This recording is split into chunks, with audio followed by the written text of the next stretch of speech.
Yeah, nandito kami sa Umeda Sky Tower. Ayan. Kasama to sa Osaka Pass. So yung ticket.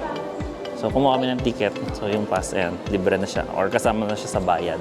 Then, ang charge nila kapag mag-walk-in ka, 2,000 yen pag adult, tapos 500 kung children. So yung 2,000 yen, around 800 pesos. So, sulit na yung Osaka Pass. Cut muna kami.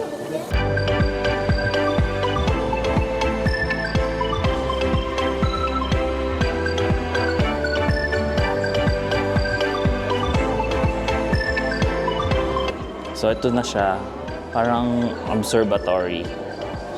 Reflection pala sa taas. Ayan. So from here, observation deck siya.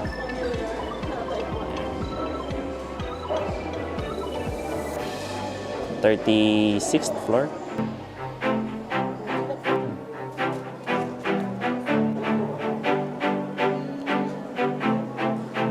Merong pwede ka, mapila sila, may bilog dyan. Siguro sa sandalan mo para may view. Bawat ko naman. So, paikot lang siya. And, ayan, may kainan.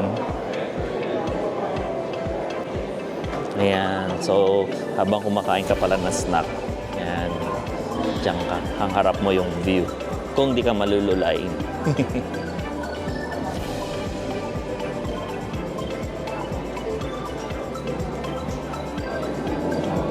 Dito yung architecture,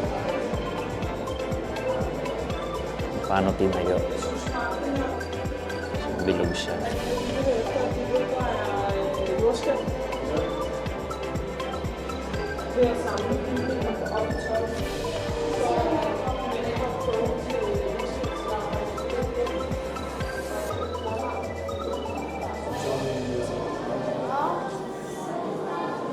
Ayan, may paakyat ka. Rooftop. Ayun sa taas, magsa-skywalk kami.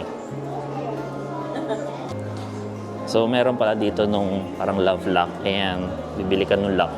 Tapos, ikakadena mo na sa taas. Magkano siya. Ayan. Reservation only. Reservation. Siguro online. Siguro babayad online. Ayan, babayad siguro online. Sayang.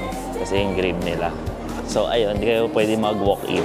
Kasi kailangan reservation. Siguro online. Like, bibili ka. Tapos, papay-grade mo. Kasi na-engrave nila. Na-engrave yung mga pangalan.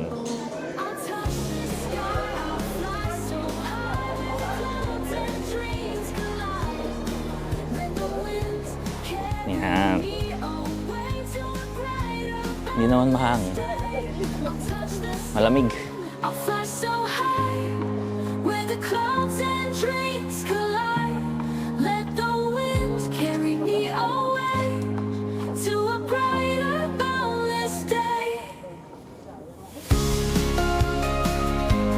Yun yung mga love lock. Ang dami. Kano yan? Kinita niyan.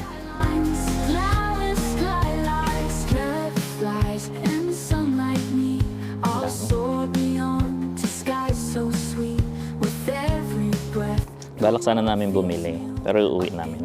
Pwede naman daw iuwi. Ito na lang alam kung like magkano siya.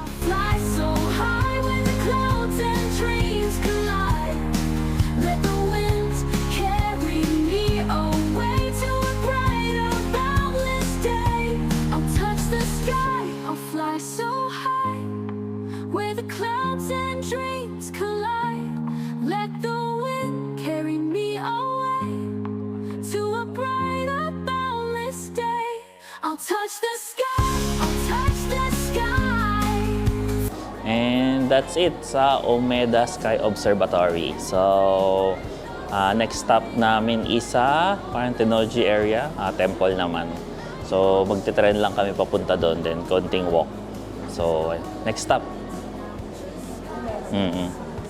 So, ito yung kilalang elevator. So, hindi ko na na-video nung simula kasi panay, picture-picture kami. Touch the Maganda siya. sky, I'll never fall. The sky is mine, I'll take it all. In every heartbeat,